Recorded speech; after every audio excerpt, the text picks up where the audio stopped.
반갑습니다. 빵식입니다. 이번 방송은요, 여러분들이 좋아하시는 이 김관진 전 안보실장 관련 이 칼럼을 하나 소개시켜 드리려고 합니다. 이 문제도 마찬가지 찬반이 갈려있다는 것을 저도 잘 알고 있고요. 저 역시도 김관진 장군의 앞으로의 행보를 눈여겨보고 있고 별다른 논평을 하지 않고 있는 상황인데요. 부디 우리 우파 국민들이 원하는 방향으로 또 국가 안보를 위해서 잘 해주셨으면 하는 바람뿐입니다. 현재 이 김관진 전 안보실장은 윤석열 정부의 국방혁신위원회 위원으로 임명이 되었고요. 오늘 조선 칼럼은 김영수라는 영남대 정치학 교수가 쓴 그런 내용입니다. 제 생각은 요만큼도 들어가지 않았으니까 참고하시고요.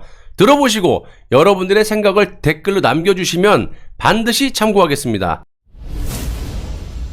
김관진 전 장관이 돌아왔다. 지난 5월 그는 국방혁신위원회 위원에 임명되었다. 북한은 히스테리에 가까울 정도로 그를 싫어했다. 민족 반역자인 김관진 놈을 향하여 쏴라 라는 북한군 사격 동영상도 있다. 김 전 장관은 북한이 도발하면 자동으로 응징한다. 적이 굴복할 때까지 라는 원칙을 표명한 바가 있다. 2010년 천안함 피격과 연평도 포격 도발 때 우리 군이 적절히 대응하지 못했다고 보았기 때문이다. 그는 말만이 아니라 그 원칙을 지켰다. 2015년 목함 지뢰 사건 때 북한군이 고사포를 발사하자 즉각 자주포 29발로 응사했다. 북한은 전면전 불사까지 외쳤지만 결국 유감을 표명했다. 김관진이 옳았다. 하지만 군인으로서 성공이 오히려 비극으로 끝난 역사가 많다. 이순신 장군이 대표적이다. 고려 공민학 때 홍건적의 난을 물리친 안우, 김득배,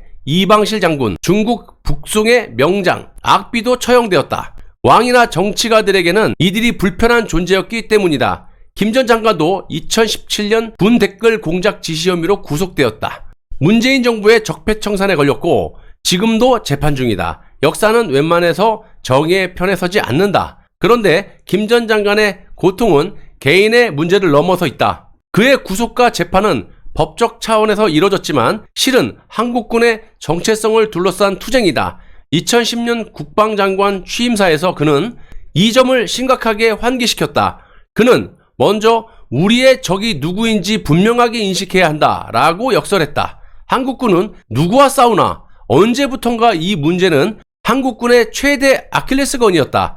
DJ 정부 때 주적 개념 논란이 시작되었고 2001년부터 2003년 국방백서가 발간되지 않았다. 노무현 정부의 2004년 국방백서는 주적 개념을 삭제했다. 문재인 정부는 2018년 국방백서에서 북한군은 우리의 적이란 문구를 삭제했다. 김 전 장관은 또한 지금 당장 싸워 이기는 강군을 한국군의 목표로 제시했다. 어떤 의미에서 한국군은 싸우지 못하는 군대다. 먼저 무력을 사용할 수 없게 한 유엔사의 교전 수칙 때문이다. 물론 확전을 막으려는 보육책이다. 하지만 여기에 특정 정부의 대북 유화책이 중첩되면 군에는 악몽이다. 유화의 한계선을 잘 알 수 없기 때문이다. 제2차 연평해전이 대표적인 신뢰다. 한국군은 교전 수칙에 따라 NLN을 침범한 북한 경비정을 밀어내려다 6명이 전사했다. 당시 DJ가 하달한 4대 지침 중 제2조가 우리가 먼저 발사하지 말라 이거였다. 기존의 교전 수칙과 다르지 않다. 문제는 대통령이 새삼 강조했다라는 것이다. 더욱이 DJ 정부는 햇볕 정책을 강력히 추진하고 있었다.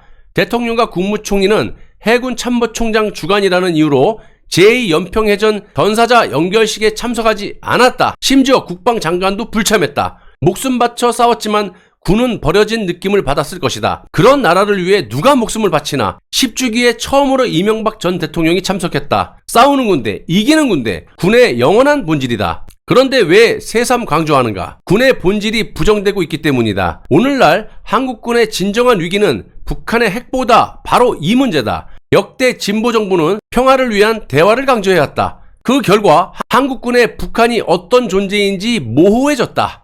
2020년 천안함 승무원 고 민평기 상사의 어머니는 문재인 대통령에게 이게 북한의 소행인지 누구의 소행인지 말씀 좀 해주세요 라고 호소했다. 대통령은 정부의 공식 입장에는 조금도 변함이 없다 라고 답했지만 정확한 북한의 지시라고 말하지는 않았다. 이때 임종숙이 째려보는 거 아시죠? 그렇다고 호전성이 군의 본질은 아니다. 그 반대로 실제 전쟁 경험을 가지고 있는 군인은 전쟁에 대해 무모한 평화만을 외치는 공론가보다도 훨씬 전쟁을 무서워한다. 가로 열고 독일 한스폰젝트 장군 가로 닫고 어설픈 평화주의가 오히려 전쟁을 초래한다. 평화를 원하면 전쟁을 준비하라고 하지 않는가. 군은 정치에 복종해야 된다. 문민 지배는 민주주의의 기본 원칙이다. 하지만 정치가 헌법과 군의 본질을 부정할 때 그 결과 국가 안보가 위기에 빠질 때 군은 어찌해야 되나. 이 딜레마는 민주주의 국가의 민군 관계가 겪는 영원한 난제다.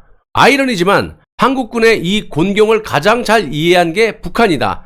최근 더불어민주당 혁신위원장을 사퇴한 이 내경은 자폭된 천안함 사건을 조작하여 남북한 관계를 파탄낸 미패권 세력들이라고 비난했다. 놀랍게도 국민의 20%도 같은 견해다. 북한은 사실 천안함보다 대한민국 호의 균열을 타격한 것이다. 이 균열이 커지면 대한민국은 스스로 침몰할 것이다. 김관진 문제는 사실 대한민국의 문제다. 이 칼럼은요, 제 생각은 전혀 들어가지 않은 내용이니까요. 아까 김종숙 빼고 여러분들이 느끼시는 그대로를 댓글에 남겨주시면 참고하겠습니다. 20%가 뻘공이들이 있다는 얘기네요. 참 답답합니다. 자, 하지만 한 가지 짚고 넘어갈 대목도 있었어요. 군은 정치에 복종해야 된다. 맞는 말 같으면서도 묘하네요.